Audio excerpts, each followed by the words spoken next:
At male, det har noget at gøre med, at man skal prøve at tage alle andre tanker væk, og så kun lige prøve at koncentrere sig om sådan de ting, vi lige taler om her. Og vi har fundet på nogle ord, som vi skal prøve at male efter. Og så skal I prøve at tænke, om det er noget, som er godt, eller noget, der er rart, eller om det er noget, man ikke kan lide. De ord, som jeg siger. Og så skal man prøve at tænke, hvad for en farve det måske kan være. Og så prøv at blive ved med at holde den tanke og den følelse. Og så får I fred og ro til at male, når vi har lige siddet og talt lidt om ordene og tingene.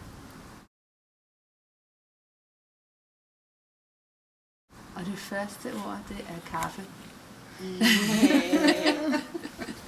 Det er simpelthen det her med, det er lidt svært, når ikke man har sine plader ret til at få sagt, hvad der er kaffe.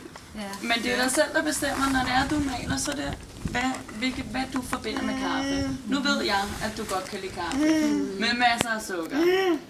Og hvis du tænker over nogle farver, du måske tænker med glade og gode farver, ja?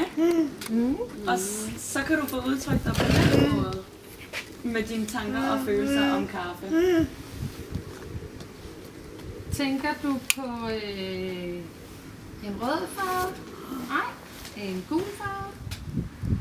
En blå? Vi prøver dem lige. En sort? Ja. En sort farve. Jeg synes, det er rigtig fint. Rigtig fint ud i dørene. Ja, for søren. Det gik da også meget godt, synes jeg, med at få dyppet penslen. Ja. Det er nok meget godt, at du hjælper Natasha med at styre. Yes. Det skal være godt for dig også, ikke? Ja. Det skal nok hjælpe dig.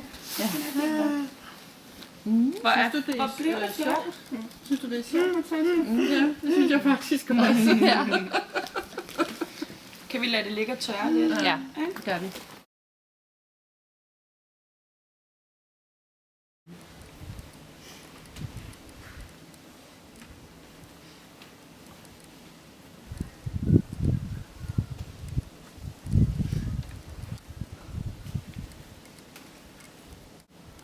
Jeg tænker også det her med at sidde og koncentrere sig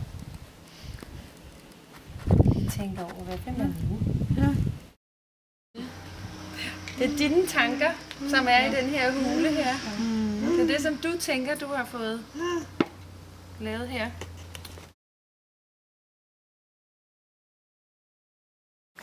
I dag? Du vil gerne købe maling i dag? Du vil gerne til at male? Ja. Vil du godt? Har vi inspireret dig til en ny måde at kunne udtrykke dig på? Har det hjulpet dig, føler du, at det har været godt og dejligt? Dejligt. Jeg tror, man skal øve sig mange gange på at kunne koncentrere sig. Ikke? Men jeg synes faktisk, det gik rigtig godt der, da du sad op. Altså, du var god til at koncentrere dig og tænke på det, du... Igen en anden gang at male og sidde sammen med en og male. Hvordan havde du det med, at Stine fortalte dig, hvad der skulle males? Det var lidt irriterende. Du ville gerne selv kunne vælge. Men vil det være, Natasha? Jeg vil altid bestemme.